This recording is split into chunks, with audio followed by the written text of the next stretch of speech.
Welcome back to our channel, fellow GH addicts. Today is Monday, and let me tell you, it is a wild, beautiful day to be a soap fan. Grab your coffee, your tea, or maybe something a whole lot stronger because we have an absolute mountain of Port Charles drama to unpack today.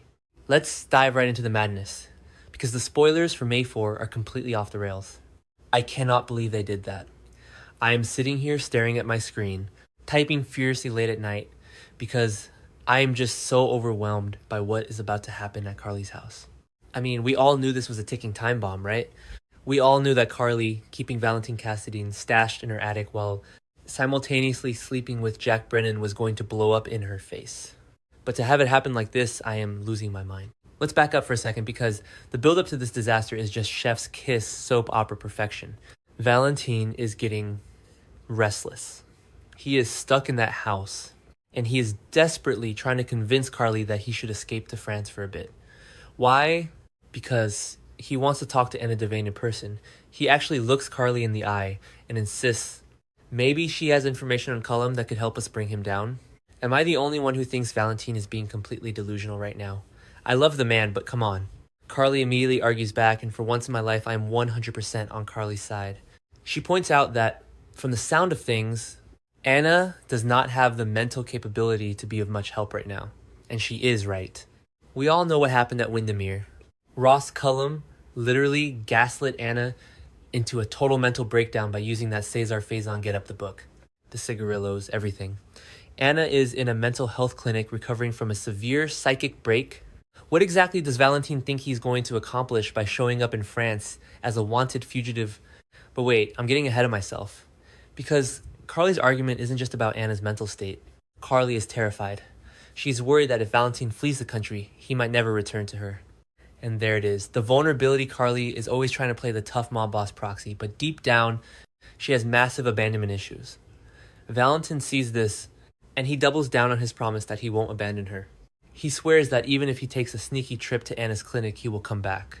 And of course, because these two have the most toxic but undeniable chemistry on daytime television. There are some tender moments that send Carly and Valentine tumbling right back into bed. And that is exactly when the universe decides to ruin Carly's life. Because across town, Jack Brennan is having a very intense conversation with Sonny Corinthos. They are talking about Jason, and my heart just breaks all over again. Brennan is telling Sonny that the WSB has enough to put Jason away for life. I've been watching since 2015, and this is honestly the most frustrating storyline they've done with Jason. We all know Jason didn't shoot Ross Cullum on Pier 55. Jason is sitting in a black site, sacrificing his entire life and leaving Danny to spiral into a vengeful mess.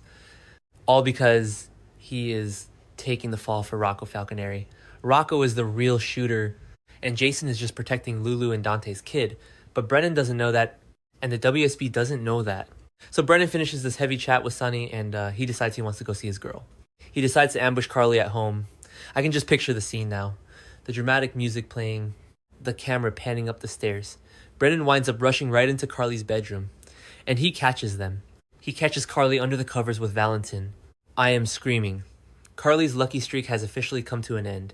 She has been playing with fire for months, using Brennan betraying him all while hiding the exact fugitive Brennan has been hunting. Brennan is going to absolutely unleash his wrath. We are talking about a man who has already been betrayed by Carly in the past, a man who has a ruthless streak a mile wide. Will Brennan be able to arrest Valentine right there on the spot? Or will the fugitive somehow get away, leaving Carly to face the music alone? Honestly, Carly might be at risk of arrest herself for harboring a known fugitive. I am dreading the fallout, but I am also so here for the drama. It is going to be explosive. Okay, back to the point, because the WSB drama does not stop at Carly's bedroom door. We have to talk about Josslyn Jax. Josslyn has been playing rogue spy for way too long, and it is finally catching up with her, Britt Westbourne, who is currently dealing with her own massive nightmares. Finally snaps and outs Josslyn as a WSB agent to Nathan West, aka Cassius. Cassius is completely skeptical at first. He pushes Britt for evidence, because why would a college kid be working for the WSB? So Britt drops the ultimate truth bomb. She reveals that Josslyn came to the Five Poppies Resort on a fake newlywed undercover mission. Remember when they tried this with Josslyn? Yeah, I'm still not over how ridiculous that was.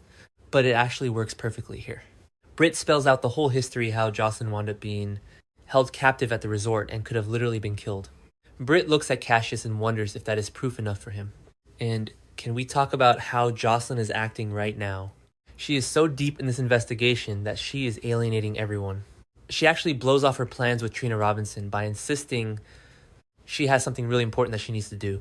I am sorry, but Trina is going through so much right now. Trina is holding on to that massive secret with Kai Taylor about Willow shooting Drew Kane. Plus, she just got that terrifying phone call about her mom, Portia, and the whole Isaiah Gannon mess. Trina needs her best friend, but Josslyn is too busy digging into Caesar Faison and Ross Cullum to care. So Cassius gets this information from Britt and he decides to take matters into his own hands.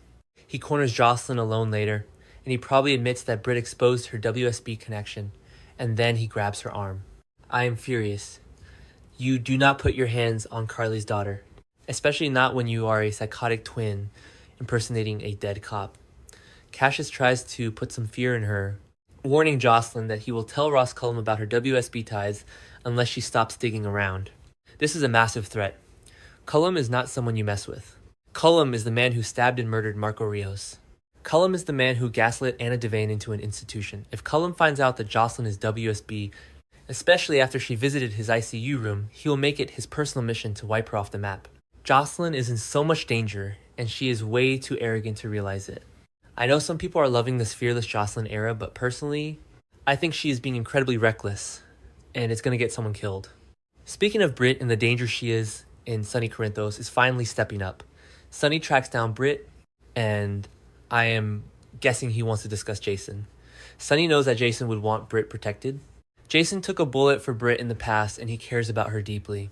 Britt is currently being backed into a corner by Cullum over her Huntington's medication, and she is dealing with Jen Sidwell's crazy demands regarding that cold fusion prototype.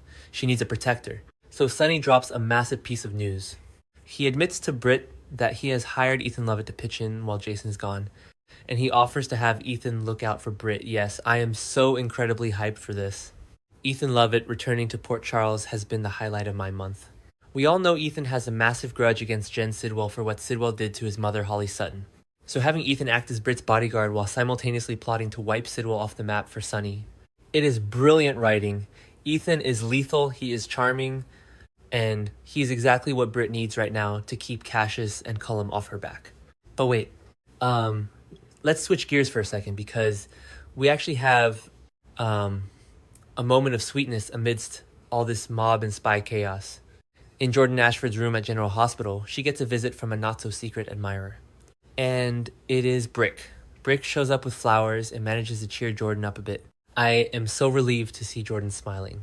After the absolute nightmare of that Route 91 car crash, Jordan has been going through hell. She was severely injured. She's dealing with facial scars. And she has been having wild meltdowns because she is so overwhelmed by the healing process. Plus, she feels incredibly guilty because she took her eyes off the road to passionately kiss Curtis, which caused the crash in the first place. So having Brick walk in smooth as ever, bringing flowers, and just treating her like a beautiful woman instead of a broken patient, it is exactly what Jordan needs. Brick always knows how to make a woman feel special, and I am definitely shipping this little flirtation.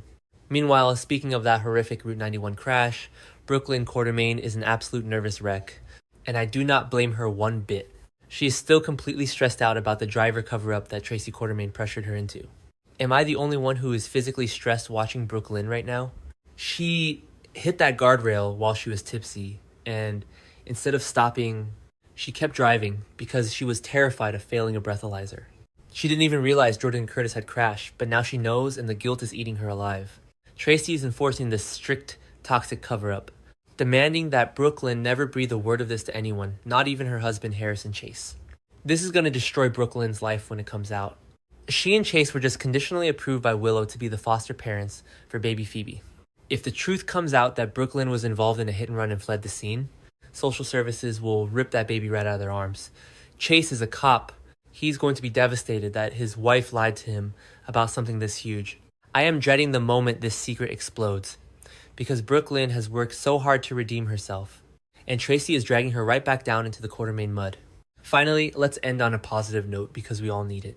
General Hospital spoilers say Cody Bell will have some exciting news for Molly Lansing Davis. These two have been getting so close lately. Cody has been taking such good care of Molly during her surgery recovery, and they recently had that sweet celebratory night where Cody fumbled his words and almost dropped the I love you bomb. Now it looks like his exciting news involves their vacation goals. I am so ready for them to take a romantic trip and just get away from the Port Charles drama. They deserve a break, and honestly, so do we. All right, I am exhausted. My fingers are cramping from typing all of this, but I just had to get it out of my system. The May 4 episode is going to change the landscape of the show. Carly is busted, Josslyn is threatened, Ethan is on bodyguard duty, and Brooklyn is cracking under the pressure. I will be sitting on the edge of my seat with my popcorn ready. Let me know what you guys think in the comments, because I definitely need to share this with people who get it.